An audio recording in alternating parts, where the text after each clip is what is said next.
But stay out of politics, man. You are the disaster. All right, so now to a more serious story. The tragic story of Jocelyn Nungaray. A new development in her case. This was a 12-year-old girl who got raped and murdered by illegal aliens. Two of them committed this crime back, last year? But there's been a new development with one of the suspects. Check it out. Good evening. Thank you for joining me. I'm Anthony Antoine. New evidence is being made public in the Jocelyn Nungaray case only here tonight on Fox. It's been almost a year since this brutal killing shook the nation. And our Fox 26 Abigail Dye has an exclusive interview tonight with the former district attorney, Kim Ogg, who's sharing a shocking development. So you're saying this isn't the first time that Pena has been accused of rape? That's correct. To just know that this happened to another woman, it hurts my heart. Really, a piece of me shatters a little bit. June 2024, 12-year-old Jocelyn Nungaray's body was found in a bayou on West Rankin Road. Two undocumented Venezuelan nationals, Johan Jose Martinez Rangel and Franklin Jose Peña Ramos, are charged with capital murder, accused of sexually assaulting, then killing Jocelyn. Kim Ogg was the Harris County District Attorney at the time. Her office gathered the evidence they needed to seek the death penalty in the case. And now she's revealing a key piece that helps secure that option. What we learned during the course of the investigation was that one of the suspects, Pena, had been involved in a prior sexual assault. She says a victim from another state was attacked while on vacation before Jocelyn's killing. It happened in Costa Rica. It happened to an American citizen who. That's wild. That is wild. This guy was in Costa Rica. This Venezuelan guy was in Costa Rica and did the same thing, made his way up to Texas. Who came forward with that information after their pictures were shown on national television. I'm very glad that this young woman had the courage to come forward. That evidence specifically helped you make this determination for seeking death? I believe it helped the entire committee make the determination. Was this information that you had ever known, or is this new to you too?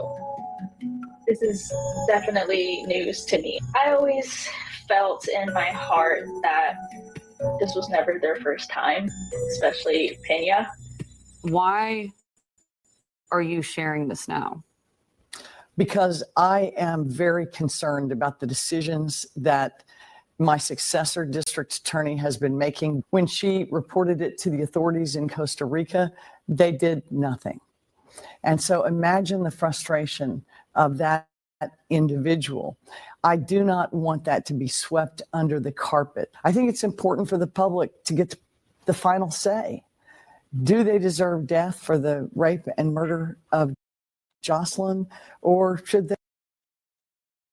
What do you think? Do they deserve the death penalty for this heinous crime? They spend their life in the penitentiary.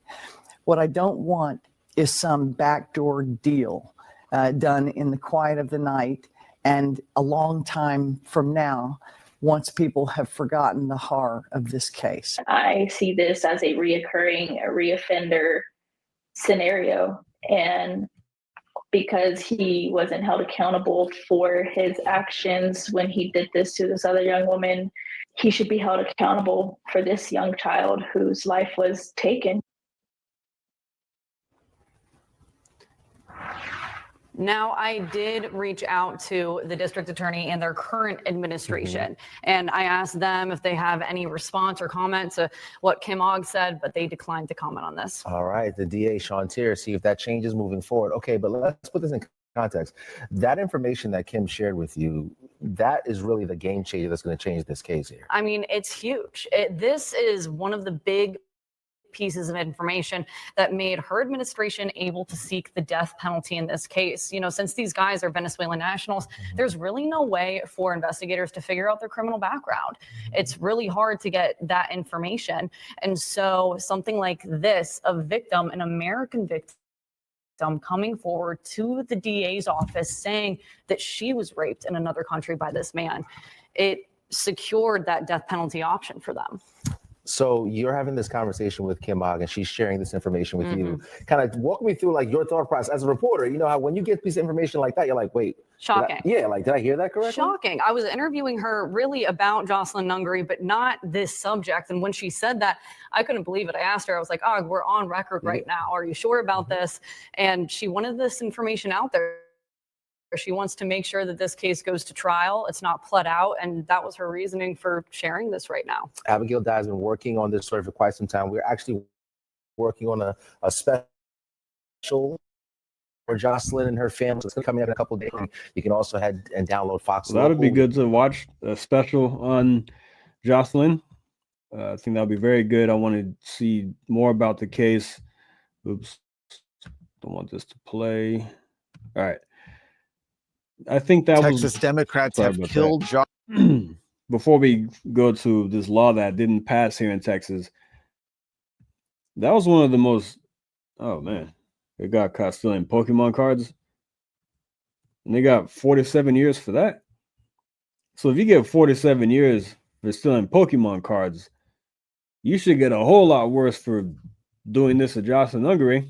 Man, I don't think you should get 47 years for stealing Pokemon cards. Maybe get a fine or something. Be banned from the store. But how much did they steal? Was it like a whole stack, the whole truckload worth? But that's crazy. All right, so let's go to this. Oh yeah. Real quick, that situation with Jocelyn Nungaray was one of the most horrific things I've heard in my life. And it was one of the headlines that grabbed a ton of attention across America as far as illegal aliens coming over here and killing and raping women or young girls. It's one of the biggest stories. And we've seen multiple stories like this. Multiple. I'm very thankful that we voted in Donald Trump. We saved this country, at least for the next 4 years, from that situation. It's not over yet because we saw what happened here in Texas last week, or was it Sunday? So this week with the lake situation. Terrible. We've seen too many stories like that. But this is Jocelyn's law, which failed to pass thanks to Texas Democrats.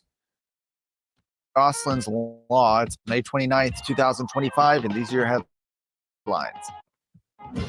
2 high-profile bail reform measures collapsed in the Texas House yesterday as lawmakers failed to advance some proposed constitutional amendments before a key legislative deadline, despite reported last-minute pressure from Governor Abbott. Now, Senate Joint Resolution 87, which was amended to be called Jocelyn's Law, fell short on a third reading vote, receiving 97 votes in favor and 40 against. But get this, they need 2/3. So that was 3 votes shy of a 2/3 supermajority needed to send a constitutional amendment to voters.